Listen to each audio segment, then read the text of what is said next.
Hello Logic Language Learners. Okay, so this is a video, and if you like the video, please subscribe to the channel and please click like. So this is a video which is going to demonstrate the 3 ways, well actually kind of 4 really, that you can say you were able to do something or you can do something. And the reason I do this video, the reason I'm doing this video now, and the reason I teach this in classes, is you do really genuinely hear all of these very often in French. So you will need these. They've all got a slightly different nuance, and we really do use can and oh I can't do this so often in English. So it's kind of important to learn the fact that we use four different ones in French. So the first thing, obviously, is the verb pouvoir. Okay? P-O-U-V-O-I-R. That's written right where the light is. Let me write it in a slightly darker colour and lower down. So pouvoir. Okay, and I'm not saying that verb doesn't exist. I'm not saying that verb isn't fantastic. Je peux, tu peux, il peut, nous pouvons, vous pouvez, ils peuvent. Okay? So those of you that aren't familiar with that verb, I imagine most of you are, it's what I call in my method one of the twister verbs. So that means it's a soft hard, but that we twist the soft. So instead of pou, pou, pou, pouvons, pouvez, pouve, we say p, p, p, pouvons, pouvez, we keep perv. So the interesting ones are p and perv. Okay? We've had that verb before.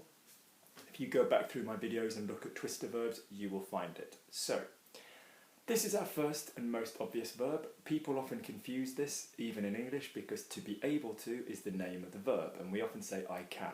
You can say I am able to, but we think I can. And then people think, what's the verb to can? How am I going to say in the future? I'm going to can, I'm going to be able to. So can is just something which exists in the present tense. So, the next one, and then we'll talk about the differences. You can say I can quite freely, yeah, this isn't a problem, but there's other ones that we use for slightly different nuances. So the second verb that we use is arriver. And you're going to go, whoa, Luke, stop, I know this verb, this means to arrive. Okay, it does. But if you use arriver à, get to a point, it's like I didn't get to do it, I'm not able to do it, I'm not getting to do it. So for example, I can open the bottle. Je peux ouvrir la bouteille. I can't open the bottle. Je peux pas or je ne peux pas ouvrir la bouteille. Damn, I can't open the bottle. Je n'arrive pas à ouvrir la bouteille. And I'm going to write that one down for you. So, je n'arrive pas à ouvrir la bouteille. Okay, so it's almost like a temporary ability. Okay, I can, I've got the authorization to do so. Look over there, there's your brother.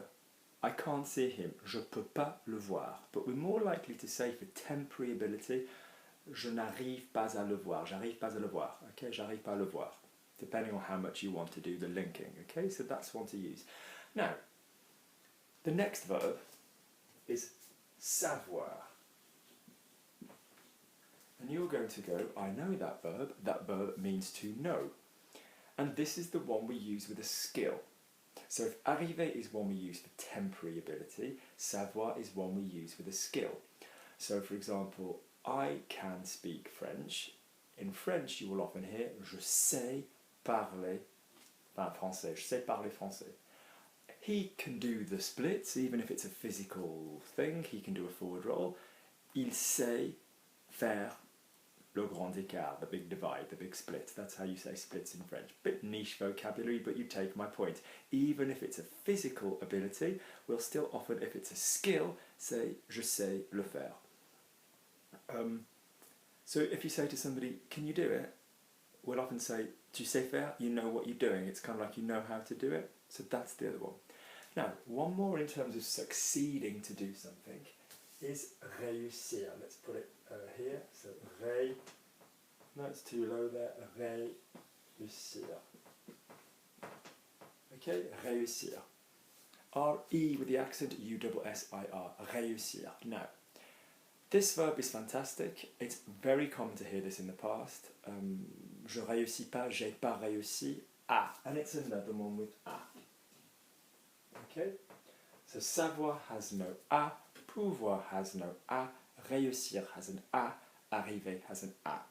So let's think about how we use these in the past, and that's just basically succeed in doing something. So I'm not able to contact him right now. You know, je réussis pas à le contacter maintenant. So let's look at how we use these ones in the pasts. I couldn't is, I always say mental verbs, we have a choice. If so, an action versus the imperfect. Or last week I couldn't understand, but now I understand. Luke explained something, you know. Je pouvais pas comprendre, or j'ai pas pu, je n'ai pas pu. So our past of pouvoir will be pu, okay? Pu. But that's very much at the end of the process. I'm looking back, oh, I'm really sorry, I couldn't come. Je n'ai pas pu venir. At the end of it all, I couldn't come, or I wasn't able in the process to come. Je ne pouvais pas venir. Let's look at arriver. Let's keep them in order. Now, you might remember, I would hope you would remember, that arriver is an être verb. So when you just say, I arrived in Paris, you will say, I arrived in Paris, you will say, je suis arrivé à Paris. And the same thing happens when you're using it figuratively to mean to be able to do something. So I wasn't able to do it, or I haven't been able to do it. Je ne suis pas arrivé à le faire, or je suis pas arrivé à le faire. Okay? I wasn't able to do it all last week. Again, we're going with the was. J'arrivais pas à le faire. Je n'arrivais, so the was form. Yeah? So basically sticking your a verb in a normal was. Savoir. Yeah? Because this is describing a skill that you have as an ongoing thing, it is unlikely that you're going to hear j'ai su. I shall write it down anyway. The past of savoir is su, which is fine, you know, if I had known, si j'avais su. Yeah, you know,